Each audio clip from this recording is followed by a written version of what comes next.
Okay. Okay. So on the screen with me here, I've got Kyrié Carpenter and Ryan Backer with Old School, who we're going to meet in a moment. But my partner in crime in this effort to fight ageism is Carolyn Weiner. And if you weren't on our first discussion, Carolyn reached out to me, and just so you all know, I love brainstorming anything related to aging and making the world better for older adults. And so Carolyn reached out, and she just wanted to have a brainstorming session on sort of some career and business opportunities she was involved with. And our conversation sort of took an interesting turn, as it always does, which is why I love hearing from you all on ideas that you're thinking about. And Carolyn said to me, she goes, well, are you familiar with Ashton Applewhite? And I said, oh yeah, man, her TED Talk, it's amazing. And she goes, well, she has this ageism. What is it, Carolyn? How does Ashton refer to it? Consciousness raising. Yeah, ageism consciousness awarening workbook. And I was like, you're kidding me. And so we immediately went online and we started looking at this, and we're like, okay, let's do one of these digital discussions based on what Ashton has laid out for us. And it was just an amazing discussion. And so first off, I thank you, Carolyn, for encouraging this dialogue. And for the folks out there, do you want to just give us a little bit about your background for those that haven't had the opportunity to meet you? Thank you, Steve. Thanks for being interested in this, because so I worked for an aging in place village in Baltimore for a number of years. I was the director, and I would say that the I'm not ready for that yet problem was ubiquitous. And a lot of people who could have been helped by our village were not interested because that was for old people. And so, now I've learned from Kyrié and Ryan, that's internalized ageism. And I thought, this is probably one of the biggest problems facing the older adult industry, is this internalized ageism. So I thought, if we could start some kind of regular discussion group or something just to kind of push the movement forward, that would be wonderful. So thank you. Awesome. Yeah, absolutely. I know there's a mix that usually tune into these discussions, but for those of us who are in the field of aging, if we're providing services, if we're working for a government agent that has the term aging in it, what you realize is we've heard countless times, I'm not ready for that. And a lot of times the root of that is an ageist viewpoint that person may have, or that the people around them may have. So this is really exciting that as a group, we can combat this. So our primary guests today are Kyrié and Ryan, and they're with an initiative that they're working on with Ashton Applewhite called Old School, which we're going to learn about today. It's a clearinghouse for great ideas related to ageism. But before we jump into what Old School is, let's learn a little bit more about who these two are. So Kyrié, ladies go first. You want to share with us a little bit about your background and how you kind of got into this field. Absolutely, yeah. So I came into this field by way of psychology. I was doing my training to become a psychotherapist. For my clinical hours, I ended up working in a long-term care community, working with folks living with dementia, and it was a pretty unique place where about 75% of the folks who lived there had been kicked out or turned down by other places for, what are called behavioral problems, what I would call expressing their needs. So that was sort of my dive in the deep end of the aging world. And I was really shocked by what I found there, that I wasn't meeting the stereotypes I expected. I wasn't meeting shells of themselves. I was having no long goodbyes. I was forming really deep, meaningful connections that were teaching me how to be human on a much deeper level than I'd been previously exposed to. And I wanted to know why I'd had such big misconceptions about what older people, and specifically those living with dementia, were like and what it was like to be with them. And I realized the root of that was ageism. And I was like, okay, well, if other people knew this, the world would change. Like, I think we've all probably, everyone on this call has had that moment of like, you make that connection. You're like, we just need to tell people and then it'll be different. And so I guess now, kind of think 6-7 years later, I'm still trying to tell people and make it be different through lots of different ways. I work as a coach individually with individuals and families. I was part of Dr. Bill Thomas's Changing Aging tour, traveling the country using art and theater to shape perspectives. And most recently been working with Ryan and Ashton the past couple of years on Old School, the Anti-Ageism Clearinghouse, to really be, we'll talk way more about it, but to help be a hub for movement building around it. Great. And we've got a bunch of Bill Thomas fans in the audience. In fact, one of the catalysts for starting these online discussions was we basically we listened to a podcast that he did talking about how COVID-19 would affect older adults, and we had a discussion around it. And so, man, you've had the opportunity to work with both him and Ashton. That's pretty cool. Ryan. Ashton connected me to Bill, so it's not a complete coincidence. It's all that's like the family. That's like, yeah, that's like the members only of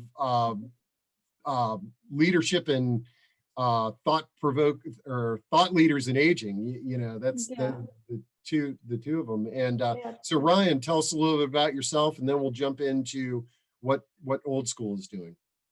Sure. Hi, everyone. So yeah, my name's Ryan Backer, and I, in my early 20s, realized that I had no friends outside of my age group.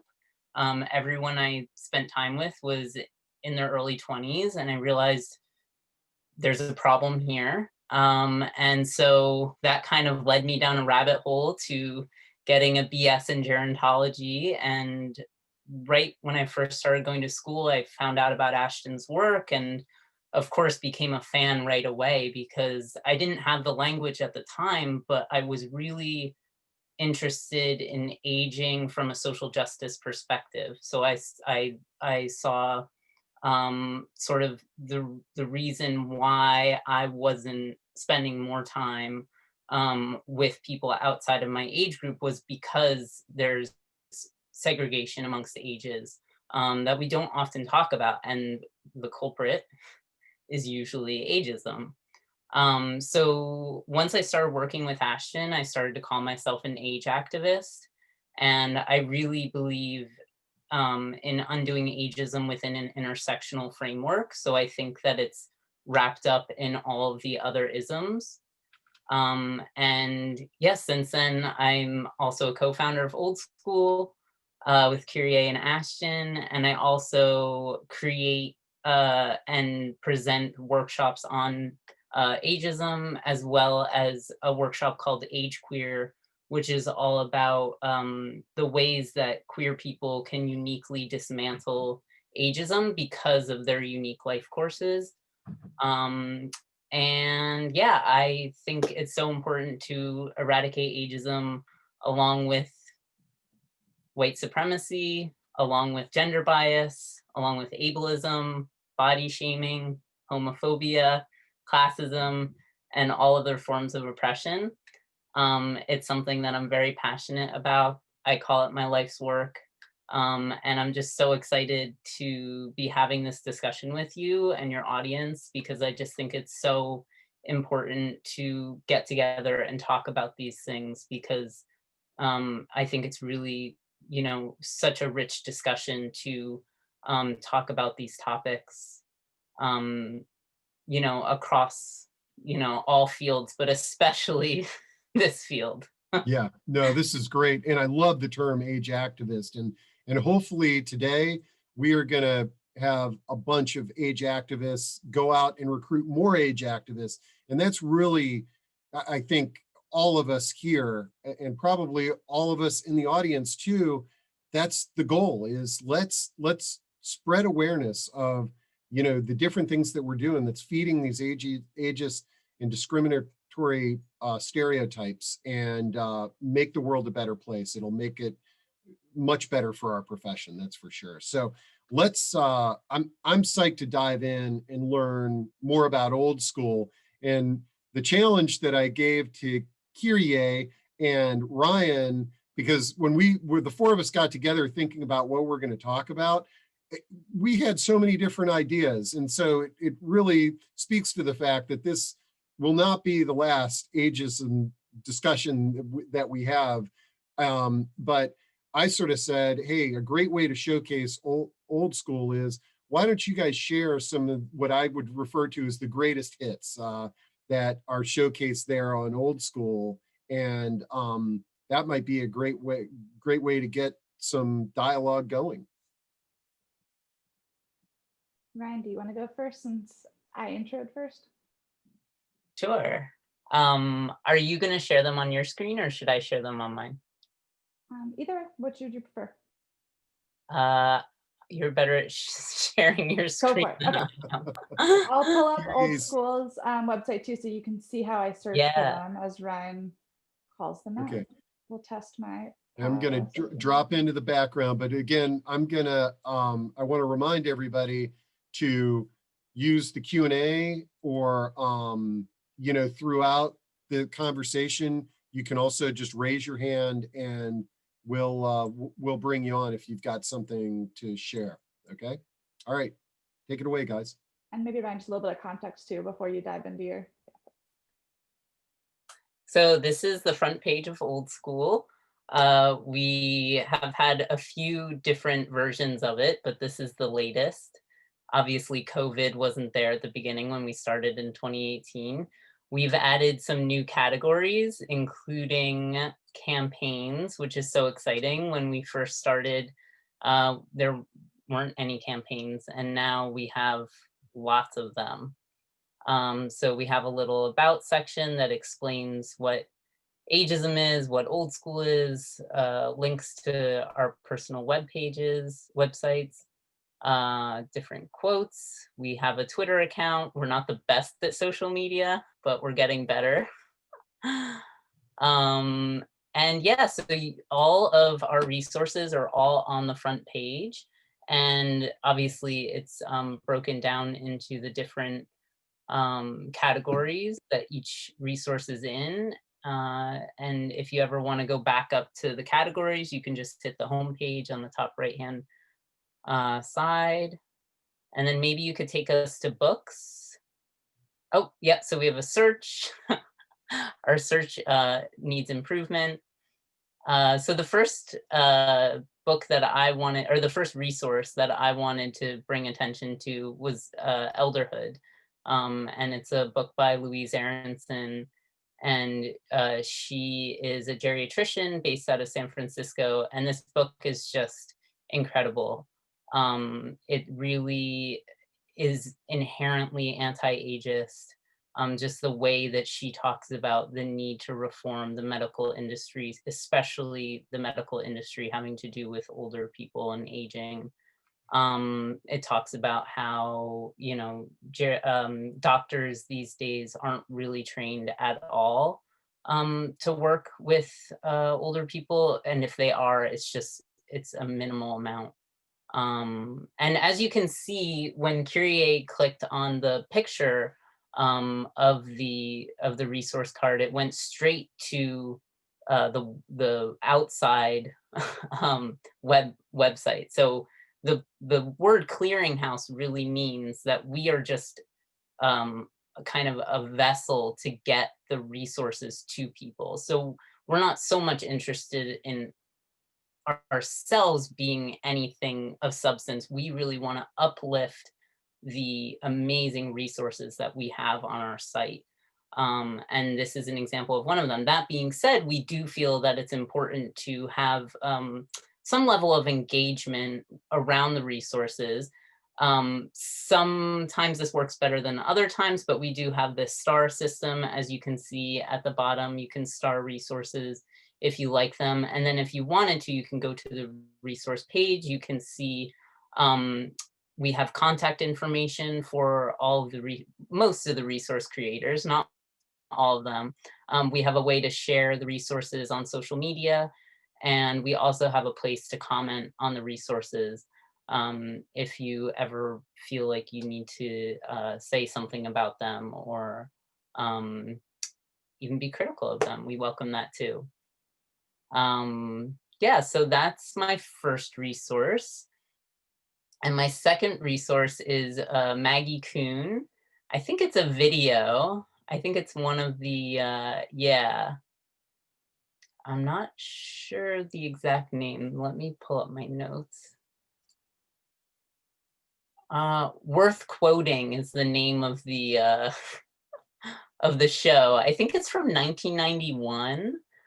And it's just, I mean, it's just, oh no, it's 1983. It's even older. I mean, the way that she talks about aging in this video is just so, it's like the past, what would that be, 37 years hasn't even gone by. I mean, it's so relevant to today, and politically she's just spot on with a lot, not everything, but politically she's definitely could be considered an age activist. I mean, she was the epitome of an age activist. And yeah, I really think that it's so important to uplift the people who were there before us in this work. And the last resource that I chose is Every Age Counts. And I just think, you know, I'm here in Montreal. I grew up in New Jersey, and I lived in New York for 10 years. And then I bounced around Europe. And during my time in Europe, and now that I'm living in Canada, it's just so important for me to kind of get out of the US-centric mindset, especially when it comes to you know, world-changing concepts like the anti-ageism work that we're doing. And so it was important for me to uplift Every Age Counts, which is actually the first, they created the first national campaign against ageism, and they're based out of Australia. So in a lot of ways, Australia is really above and beyond, you know, what any other country is doing as far as bringing ageism to the consciousness of their citizens. And you can see, yeah, that we link to other related resources. That is still in progress, so not every resource will be linked directly to all the other related resources, but it's in progress, and it'll get better every day. I did see we had a question in the chat asking why Ryan and I don't have gray hair.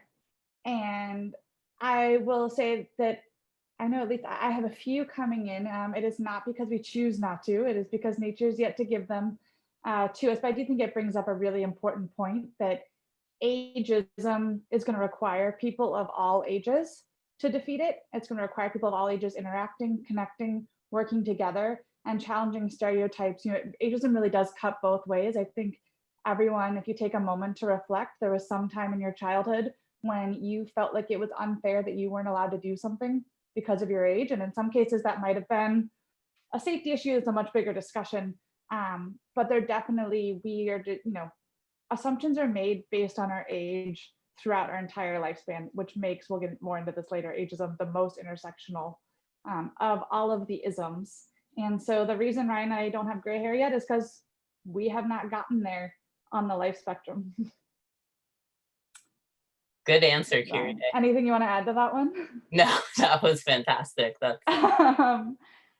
we will definitely celebrate them. I'm known for gilding my wrinkles, inspired by an Israeli artist, with makeup to celebrate them rather than hide them before they are in full force and celebrating themselves.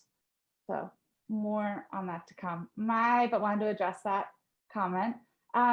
So my top 3 resources will definitely be a little referential to my collaborators here, but I really do love their work, and I think it's super important. I see Ryan blushing. My first one is Yo, Is This Ageist, which is a blog that Ashton has been working on for a while. She was inspired by the Yo, Is This Racist blog and asked for permission to, you know, copy the same languaging there. Basically, if you want to know if something is ageist, like dyeing your hair gray, you can ask Ashton, and she will write back quite substantively and sassily to explain if something you found in the world is ageist or not. And there's also just archives of years and years and years of Ashton responding to things. So it's also really good if you're doing any sort of presentations on ageism. It's a great place to find examples of it. You can just see there's so many posts for years and years. Wow, geriatric prep, but it's really fun, and it's a really great way to get a sense of what does ageism look like and feel like in the real world, you know, and really feel it. I love Yo, Is This Ageist? I also, one project that we're working on now with Old School is where we partnered with Virginia Commonwealth University, who have an amazing gerontology program. I know Elva mentioned the tour, Dr. Bill Thomas's tour that we both worked on, and they were one of our sponsors and a stop, and they have been dedicated to ageism for a really long time. And we're so stoked to be partnering with a researcher there, Tracy Grundon, to do a gap analysis of Old School. We're going to be using an ecological systems theory perspective, which is a fancy way of saying we're looking at what level all of the resources talk to. Are they talking to individuals? Are they talking to institutions? Are they trying to change society at large? And just seeing like where do most of them fall, are there gaps in them? Where do we need more resources? And then also we're going to be looking at, are the resources passive? Are they just something where you just get information, or are they active? So Yo, Is This Ageist is a great example of something that's active, because you can put stuff in, Ashton will respond back, the community can read it, and it can really build on itself and be much more effective as an intervention. The next one I picked is, Ryan mentioned this a little bit, their Age Queer workshop. And this is the zine from their workshop, and it is just fantastic. I love the framing of queering age and really moving away from the young, old binary, moving away from linear time, which, thank you, quantum physics, we know doesn't exist, even if it does in our stereotypes.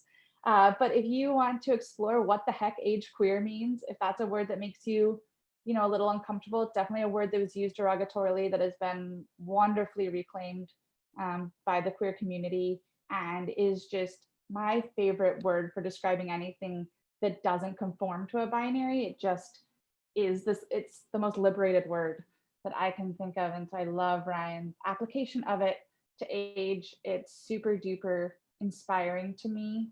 And this zine really gives you a way to think about queering age. Yes, even straight people can queer age. And I love, Ryan, how you address kids too. And that, yeah, when we were kids, we didn't have the sense of linear time. It really does. We wanted to grow older. We wanted to keep living. We saw aging as synonymous with living. We counted quarter birthdays and half birthdays. And it really is societal stigma and stereotyping that stops that. So while kids can queer age, they already kind of have. So maybe we need to just learn from them. And there's even some really great tips of how you can begin to go about queering age. Also, just do want to name, Ryan does a great job in this zine too of naming it, that if the word queer is something that's triggering to you because of, you know, when you were born and the way that that word used to be used, like obviously you don't have to use it at all, but know that when we use it, it's very celebratory and inspirational. And so here's some great age queer tips from Ryan. So I really, and I also, we don't have enough art stuff on Old School. So artists out there, please make anti-ageism art.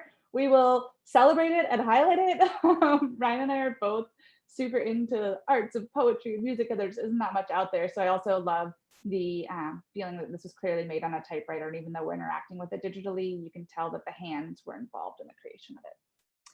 That's me gushing over Ryan's work, because they wouldn't gush over it themselves. They're much too humble for that.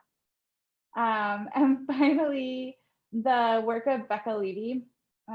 So I think it's really important that we have, this is part of our collaboration with VCU. Tracy talks a lot about, you need an intersection of the academic and the grassroots. We need really well done academic research to be able to talk about ageism, to be able to move forward. I'm sure you all have heard the like, being, you know, not being ageist adds 7.5 years to your life. Becca Levy is the one who proved that shows that we can actually say that. And so I think having our different interventions, if you want inspiration for interventions or inspiration for your art or talking, I really recommend checking out all of her research. It's really well done and will help us be taken seriously by the we all of us anti-ageism activists to be taken more seriously by the world if we can back up what we're saying with data. And Becca, thank you for giving us that data. And those are my top hits from old school, which was really hard. We have like 250 resources, all of which we have vetted. So it was really hard to pick 3. Wow, those are some great ones. And I can't wait to, I was hoping that the video of Maggie Kuhn was going to be shorter, because I was like, hey, let's just play this, but it's 28 minutes. So that's something for everybody to tune into. And I know I am, because I haven't watched that. And I'm really curious to hear somebody who was really ahead of their time in terms of their thoughts. And so folks, we'd love to sort of, let's make this interactive. So if at any point you've got an idea or a comment, just raise your hand by pressing the button or type it in to Q&A. On the topic of gray hair, of which I proudly have hair, I hope I didn't tell this story the last time we talked about aging, but whenever gray hair comes up, I like telling this story, because I was on this panel, this is probably 10, 15 years ago. I was on this panel presentation, and I was giving a presentation, and I shared these photos that I love to use from this Dove marketing campaign. And one is Gray Gorgeous and the other is Wrinkled Wonderful. And I was sharing some thoughts on that, and, you know, what have you. And the person that was speaking after me was this renowned physician. I forgot who she was, but she was in the field of aging. She was an author. She was just an amazing woman. And she comes up to the podium and she looks at me and she goes, you know, I'm really embarrassed.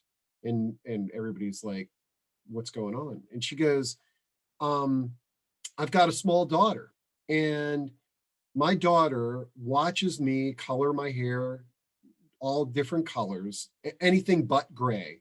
And here I am, this progressive sort of aging advocate, but my daughter is watching me get rid of all this gray in my hair. And it's like, what message am I telling my daughter? You know? And she goes, just sort of seeing that Gray Gorgeous campaign has made me realize I'm growing this stuff out and I'm never coloring my hair again. And I know I'll bring this up, and it's sometimes like a controversial topic, you know, but I thought I'd just share that as a point of discussion of where here was this very progressive expert in aging, and she didn't even realize that she was doing something that was sort of counter to what she had been preaching. So anyways, I'm just babbling there. Hey, one of my favorite people just raised her hand. This is Elva Roy. And if you guys don't know who Elva is, she introduced us to this amazing program called Big and Mini, that connects college students older adults. Whoops.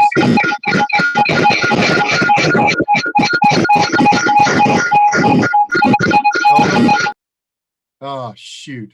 Well, Elva, if you can figure out your audio things, we'd love to hear from you. And we'd love to hear from anybody who's in the audience that would like to share something. While Elva's figuring out her audio, I do want to just tap back to what you said, Steve, because it brings up a really important intersection of ageism and sexism when we talk about gray hair. And I really want to name, Ashton's really good about saying this, and I want to steal her phrase of like zero judgment for people who color their hair. We live in a highly ageist, sexist world where women are objectified when they're younger and invisible when they're older. And I guarantee you that it sounds like it wasn't consciously, but for that, you know, renowned physician, that she, on a subconscious level, felt like she couldn't be who she was and have the power that she had if her hair was gray. So I want to call that, and it's like a beautiful example of how these different stereotypes and forms of discrimination and prejudice layer and compound on each other, which is intersectionality. And that's like just a perfect example of why if you see a lot more men with gray hair than women, it's because they're more allowed to have it and they don't become invisible with gray hair. I don't know, Ryan or Carolyn, do you want to add anything to that? I just want to give an anecdote. So my daughter's, oh God, I think she's 20 now. And so maybe like 8 years ago, maybe 10 years ago, she had to look through magazines and do one of those collage projects that they're always assigning. And it was, I think, the first time I realized there was not one single image in any of the, my husband's a bit of a magazine junkie. There was not one image of an older woman in any of the magazines. And it was kind of the first time it struck me, like, absolutely right. They are invisible. We are invisible. So I felt that's fascinating. Yeah, great. And Elva was just jumping on to remind everybody that we've got this discussion tomorrow on aging in the beauty industry. And so I thought this would spill over, but this is great. Thanks, Elva. And let's see. Oh, we've got Judy has her hand raised, and while Judy's coming on, Donna Powell asks, what are a few top tips, no cost, for getting town and state legislators to better prepare for the population aging without using the term silver tsunami? Yeah, I'm curious on Ryan and Kyrié's thoughts on a term like silver tsunami, and what are your thoughts on using a term like that? But this is not just for us here on the screen, but for the audience too. Any tips on working with government and municipal organizations on positive aging ideas? That thoughts on that, Kyrié and Ryan? Well, we don't have that much experience working with legislators, but what I will say is that any form of education around, I mean, just you can talk about demographics without talking about it like it's going to be a giant disaster. And I think making sure that any education around demographics, making sure that you look at it with an anti-ageist lens and be super critical of exactly how you present it is so important. So I think, I mean, right off the top of my head, I know that we do have a podcast that directly addresses the term silver tsunami. It's by, Link is in the chat. Oh, great. Thanks, Kyrié. And then I would also just recommend Frameworks. Frameworks Institute is just a great kind of, they have so many tools around how to present these topics in an unproblematic way. Mickey has a great question that I'm excited to get to. But yeah, that's what comes off the top of my head. But I wonder if Kyrié has any thoughts.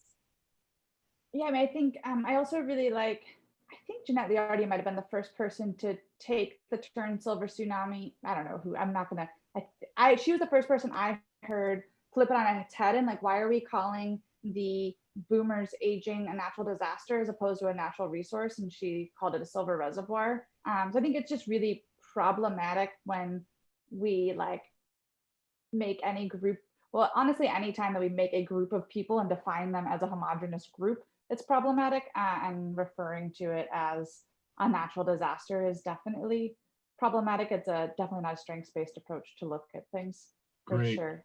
But Ryan, yeah, I want to let you get to Mickey's question. Well, hold on before we get to those, and I'm seeing some good ones here. But Judy, can you hear us? And did you have something you wanted to share? Yes, I just wanted to add that I recently retired as an executive with a Fortune 500 company, and on the subject of the gray hair and older women in the workforce, it's quite evident, first of all, that there weren't a lot of older women in senior positions, and the ones that were colored, they weren't gray. The men grayed and became dignified and older and more experienced. The women tended not to do that as much.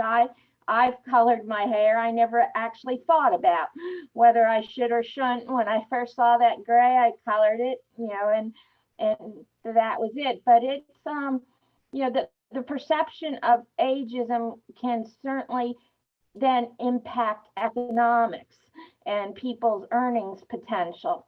So older women in the workforce, I think, have a hard go at it in the base case, and letting your age show is probably more detrimental to women than to men. And then I also wanted to comment on a personal nature.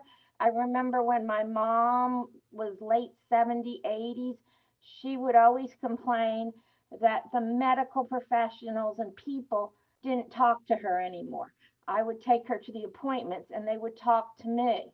And she would say, it's almost like I'm invisible. So there are different ways that this all works its way into daily life and can really hurt older people, older women, and I had to remind the doctors, talk to mom. You're describing her health. She's the one that needs to know. So I just wanted to add that as a comment. Oh, thanks so much, Judy. Great, great comments and thoughts, and I appreciate that. And Ryan referenced a comment in chat from Mickey, and I'll read it real quick. It says, "I noticed that anti-ageism is mainly led by white individuals. What are your thoughts on this, Kyrié, and Ryan?" I'll quickly address what Judy just brought up, because I think it's also important to say that culture changes, right? And I think there's two pieces of evidence that says that it is becoming more acceptable and even trendy for older women to go gray naturally. And those two pieces of evidence are maybe around 2016, 2017, I noticed that younger people started dyeing their hair to be silver. So that's a huge indicator that culture is changing. And then I have a few friends who are hairdressers, and they actually know a form of treatment that will literally strip people's hair of the dyes that they use. It's a long process, but people always worry about the gray coming out at the top and how it would look if you slowly let it grow. Well, there is treatment available that will literally just take all of the dye out, and within a matter of a day you can be completely gray or silver or white, depending on your hair type. So that's an important point. I love this question that Mickey brings up. I notice that anti-ageism is mainly led by white individuals. What are our thoughts on this? This is something that I think about so much, and it's so important to my work to consider the privilege of aging and who gets to age and who gets to worry about ageism. There are so many people in the world, in the US, who are focusing on being able to put food on the table every day, on being able to, get by without being killed, without being murdered in the street. And, if you look at the different life expectancies, they're broken down by income level, broken down by race. It's really that will really show you, the differences in all of our privilege that we have while we're aging and while we're just living. And I think there's a term that I heard recently, maybe Kyrié, it, equity, life expectancy equity, or something like that.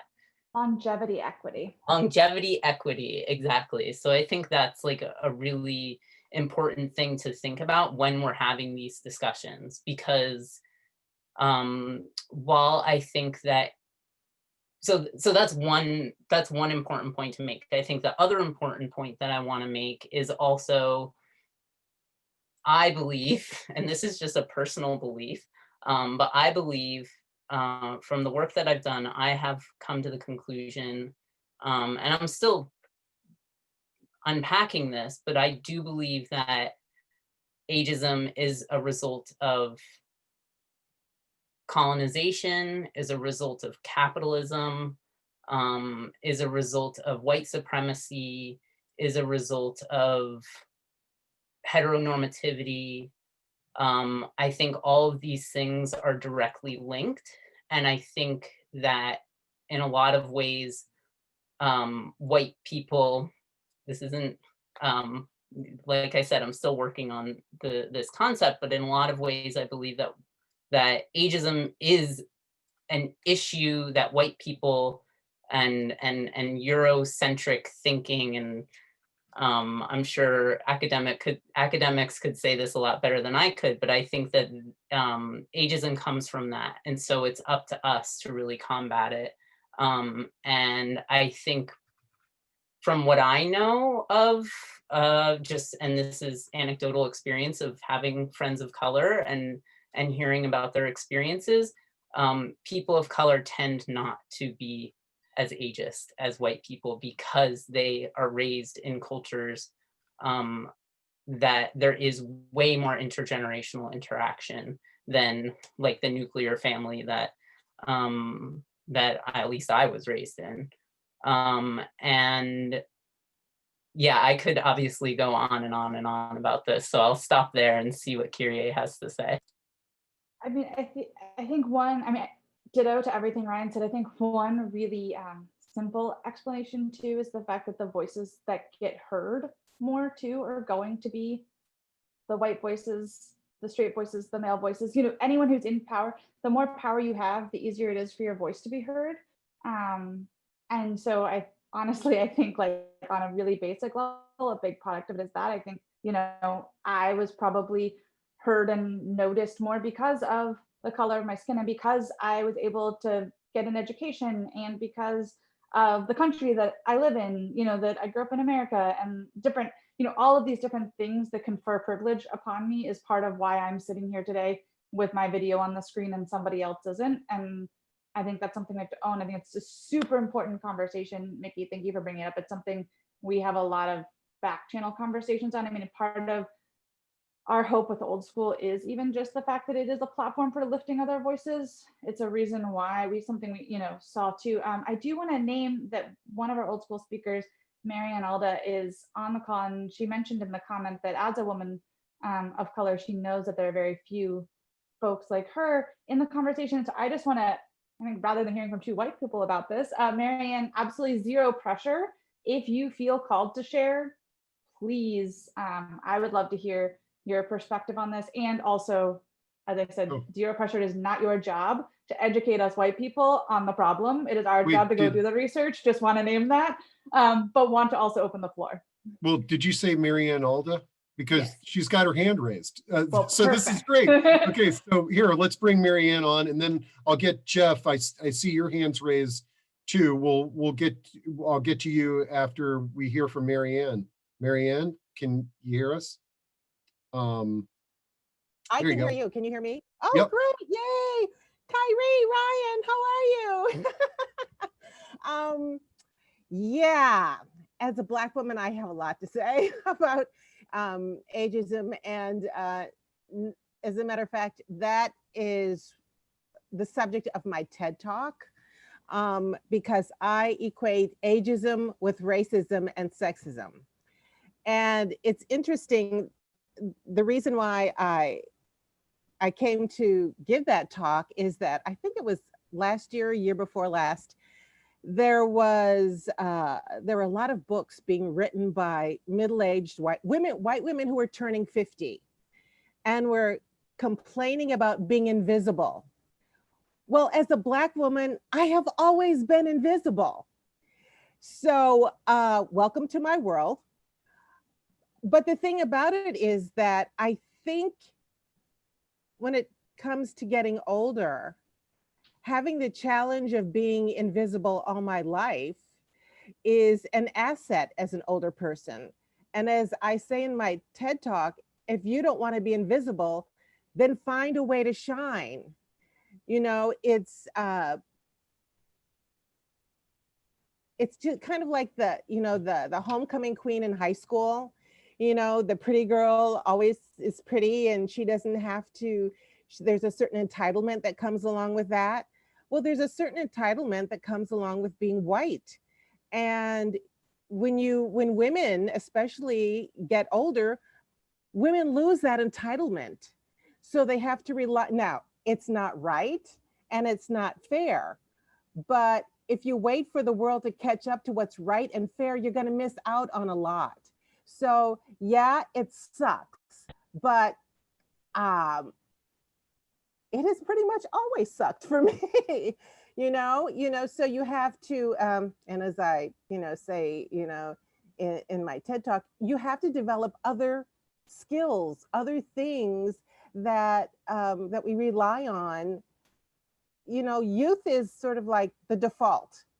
And when you don't have it to rely on anymore, you have to come up with other things that make you feel good about yourself, first of all.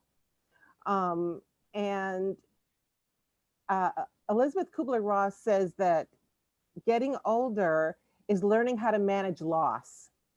So there is the loss that comes of youth and beauty. And although age has its own beauty, it's different. You have to figure that out for yourself. It's like, I'm sort of in that, should I dye my hair or not? Right now, I'm dyeing my hair because it's not quite that. But Ryan, I think if I can go to a hairdresser and have everything stripped and then have that's what I'm saying. I'm thinking as soon as this pandemic is over, because I'm not going anywhere until that happens. Yeah, I think Ryan, I would love to have a discussion with that hairdresser, like do one of these on that. That would be really interesting. She could do a demo of one of us live. That would be amazing. Oh, hey, I volunteer. Let's go. Yeah, we'll get Marianne. So thank you for your comments. That's great. And hey, make sure that if you haven't already, put a link to your TED Talk in chat. And I threw it in there for you, Marianne. Oh, great. And just one thing, Steve, before you go. Also, I'm an actor, and as what got me into this old ageism thing is that my career sort of went to hell when I turned 50, and you should read the scripts that I get. It says like Susan, 25, blonde, beautiful, whatever, and then Agnes, 27 to 34, intellectual, and then it says Grace, the old lady, sort of losing it, walks with the limp. I mean, my God, it's like there's very few scripts for older women when there's not something wrong with her. There's not some sort of, she doesn't have some sort of disability or something, or she's the butt of the joke. And we need to change that, because we've been hypnotized into believing that women lose value as we get older, and we've got to change the media. Great. Thank you, Marianne. Thank you. Bye. Appreciate the comments. And and let's see, we got Jeff who's got his hand raised. And so Jeff, while you're getting your mic on, let me share with you a comment question from Kyrié. I'm working on a piece about the role of grandparents in ending ageism. I recognize it's something we all need to work on, all ages and all roles, but I have an argument about why grandparents could really make a dent in ageism. I've looked at the Clearinghouse and I wondered, am I missing anyone writing specifically about grandparents and their power to end ageism? I love that. I say grandparents they're a Trojan horse on talking about aging issues. It's because everybody's proud to be a grandparent. So, but anything that's come across your radar, guys, on grandparenting and ageism? Okay, did you email us too? I feel like we've had a discussion about this question recently, Ryan. Are you remembering this? If we didn't write you back yet, we have been talking about it, and we will. We do take those requests we get seriously. But I do think our answer is, unfortunately, off the top of our head, not a ton of stuff. Yeah, there is. I mean, we need more. But no, we don't have anything specific. So once you're done creating your project, make sure it's explicitly ageist and free, and we will post it. Yes, please. I love it. I think it's a great approach, and weaving grandparenting into the dialogue of all of these types of discussions is fantastic. Jeff, it looks like your mic is on. Yes. Hi, everyone. Good discussion. I am a seniors real estate specialist with Douglas Elliman on Long Island, and I'm a seniors advocate, and I've been a seniors activist at time. I co-hosted a radio show called A Senior Moment for boomers and seniors. I just had a podcast last night. I'm a founder and president of Project Help Long Island, and our focus last night was on seniors, how they're dealing with everything during COVID, politics today, family restrictions, shortness of daylight, and so on and so on. But when we hosted a radio show, the topic for that day was, what do we call ourselves? Do we call ourselves seniors? Do we call ourselves active adults, older people? And it was a big discussion. And basically, we'll call ourselves whatever we want to call ourselves. We're baby boomers. We're the original activists. We don't listen to anybody. Yeah. And you do your own thing. I've lost half my hair. It's gray. I could care less, and but again, I work with a lot of, we could say, in this case, older homeowners or homeowners that are 55 and over. I don't even say that anymore. I just say people who want to downsize and relocate. All right. No one's going to define me. And people say, well, oh, you're working out. You're okay working out. And oh, you're very active. You sure you're not doing too much? And, and I defy people. I mean, I cook with a gentleman who's 94 years old every month at Ronald McDonald House. And, this guy could run circles around me. No one's going to define him. No one's going to define me. We are who we are. And I've heard Silver Tsunami years ago when I thought that was pretty cool statement at the time. But when you think about it, it's like a bunch of old people coming on a big wave. And I'm saying, no, it's baby boomers coming of age. And we are defining what housing should be like for us. We're changing the housing paradigm. Simple as that. They call them active adult communities, but you see more Margaritaville, 55 and over active adult communities being set up.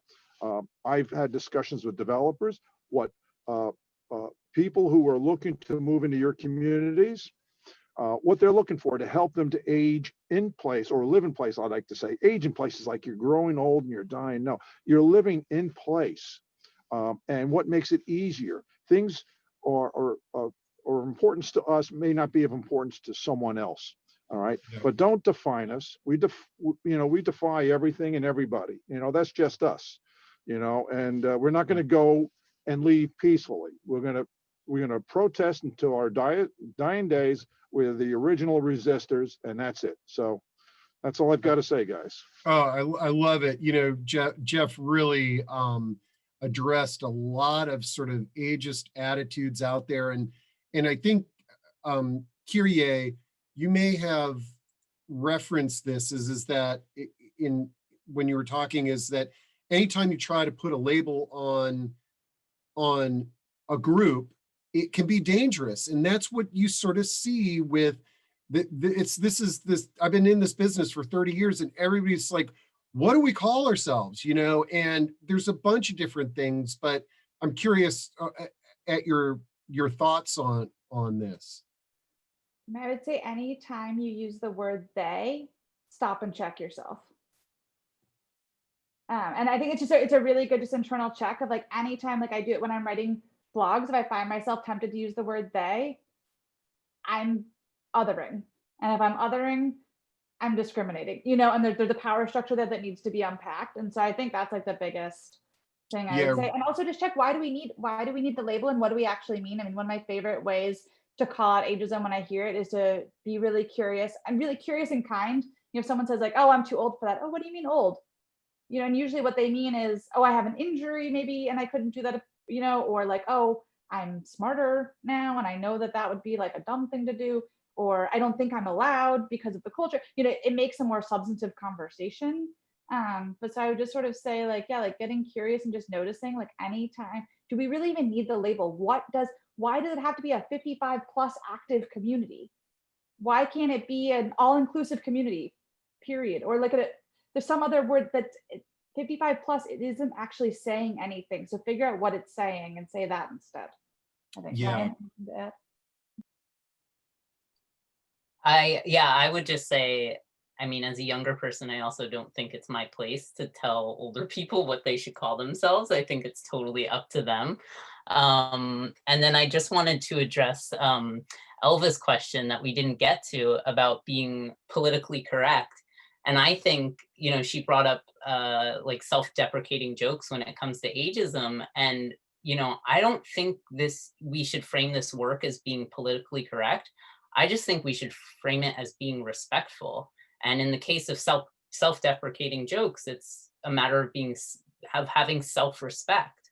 I think it's so vital to frame it in that way rather than politically correct. Anything with politics, I wouldn't rather avoid, but I think it is also important to avoid sometimes. Man, well, I'm telling you, when we had, I could talk about this all afternoon. That we've got an hour, and I'm glad that we got through most of the comments. And this is, guys, we're just dipping our toe into the pool on this topic, and I'm really excited to have paths crossed with Old School, where we really want feedback from those of you who participated today. Kyrié, do you want to share the, you've got a feedback form on Old School, and it would be fantastic and I'll send this out in my follow-up email where I share the recording and a link to the podcast and everything.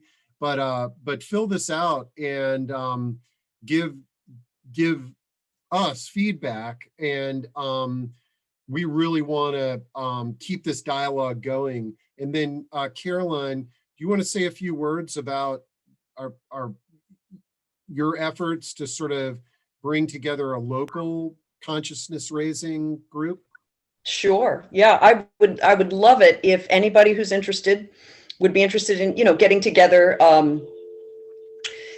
We can determine the frequency, we can determine how we do it. But I would love to, you know, I'm happy to help with the administrative work of that, and whatever people think would be appropriate. So I'm ready to dive right in with, Great. you know, with guidance from Old School, of course.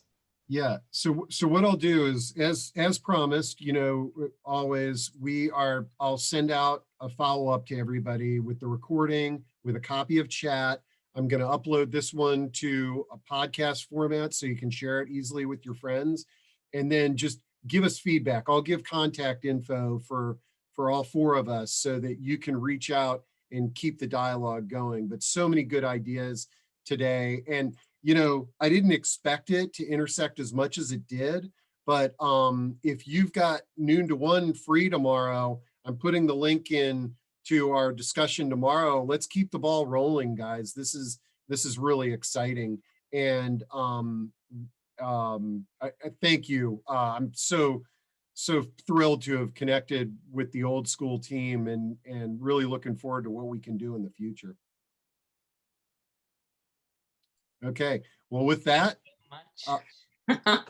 okay, we will see you guys out there in cyberspace. Thanks. Awesome. Okay. Take care. All right. Bye.